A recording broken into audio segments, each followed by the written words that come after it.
moi, mon nom c'est Marie. Dans le fond, je suis aussi étudiante en éducation spécialisée. Je suis la troisième roue du carrosse pour notre équipe.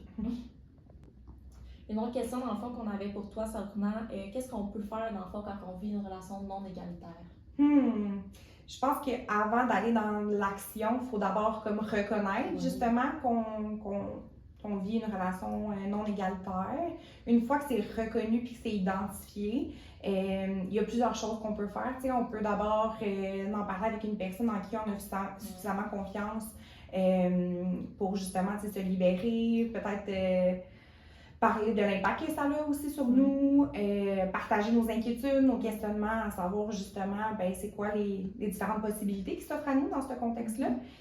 Ça peut être aussi d'aller chercher de l'aide extérieure si jamais on n'a pas la chance d'avoir une personne dans notre entourage vers qui on peut se tourner.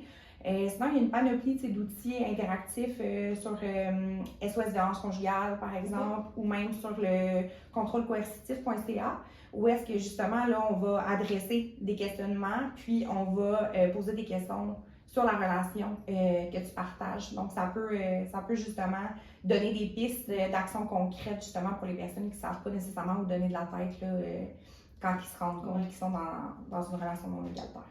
Parfait, merci. J'avais une autre question dans le fond pour toi. Qu'est-ce qu'on peut faire pour accompagner un ami ou une amie dans le fond qui est dans une relation non égalitaire?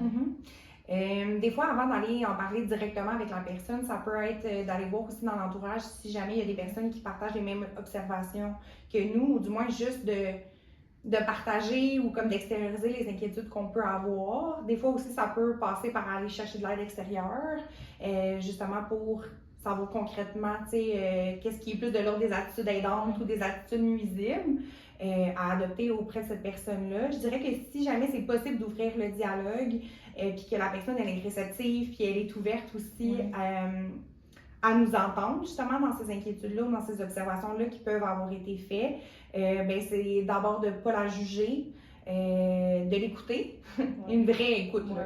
Ça peut être aussi de la croire, de se montrer disponible aussi si jamais on sent qu'on est capable de le faire, mais de dire écoute, en ce moment j'entends que c'est plus difficile pour toi, je te laisse réfléchir, mais tu le sais que je suis là si jamais.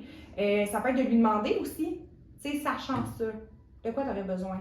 C'est quoi la chose que je pourrais faire pour t'accompagner ou pour faire du bien ou d'apaiser quelque chose?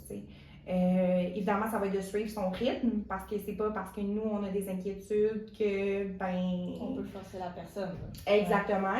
Fait que c'est d'autant plus important aussi dans un contexte de rapport non égalitaire, justement, de la placer au centre de cette démarche-là, peu importe quelle démarche on parle. Ça peut être aussi, par exemple, de la déculpabiliser, de remettre la responsabilité à la personne que ça concerne, parce que comme on l'a vu dans les impacts un peu plus tôt, c'est pas rare justement qu'il va y avoir un sentiment de culpabilité, de la confusion, une perte de sens. Fait que c'est bon justement de réitérer ça en disant c'est pas de ta faute, ça n'aurait pas dû arriver, peu importe. De se montrer supportante, de reconnaître ses forces.